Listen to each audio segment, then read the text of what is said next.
Fidèles abonnés de Kadara TV, la chaîne de l'entreprise, bienvenue à ce point de l'actualité. Les travaux de la 18e Assemblée générale des cautions nationales Triceux de Hao ont été ouverts hier jeudi au siège de la Chambre de commerce et d'industrie du Bénin. Cette rencontre de grande portée permettra de délibérer sur un certain nombre de préoccupations et sujets d'actualité, notamment le positionnement de Triceux de Hao à l'aune des réformes en cours au niveau du transit communautaire.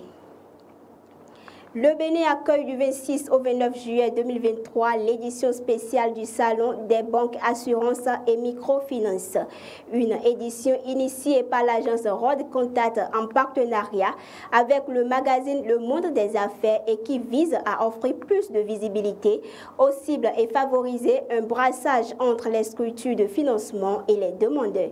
C'est à travers une conférence de presse tenue mercredi dernier à Cotonou que Jean-Baptiste Ronconou, commissaire du dit salon, et Salamatou Moustapha Soulé, délégué général, ont rendu publique cette initiative. La Bourse régionale des valeurs mobilières offre des opportunités aux start-up ivoiriens. C'est lors d'une rencontre d'échange tenue jeudi dernier à Abidjan que la BRVM a présenté à ses acteurs clés de l'économie les opportunités qu'elle offre et recueille leurs attentes particulières.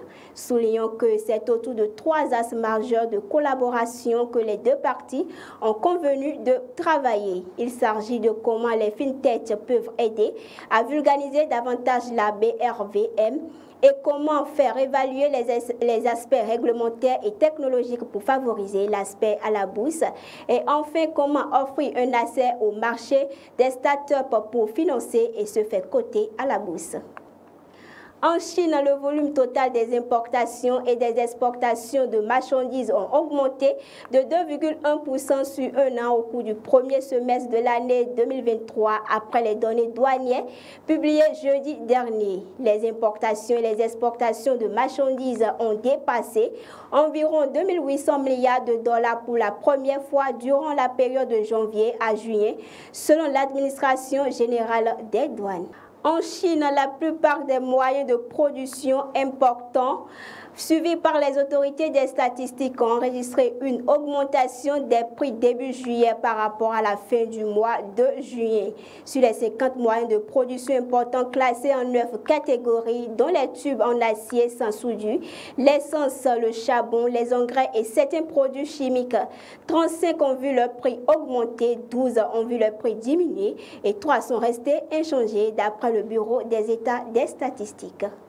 La capitale du Botswana, Gaborone, a accueilli du 11 au 14 juillet 2023 le 15e sommet des affaires entre les États-Unis et l'Afrique.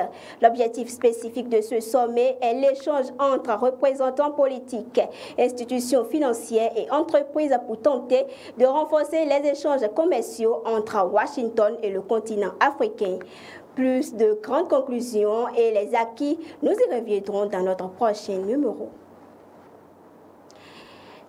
Fidèles abonnés de Kadara TV, ce sera tout pour le point de l'actualité de ce jour. Merci de nous avoir suivis. L'information économique est continue sur votre chaîne Kadara TV, la chaîne de l'entreprise.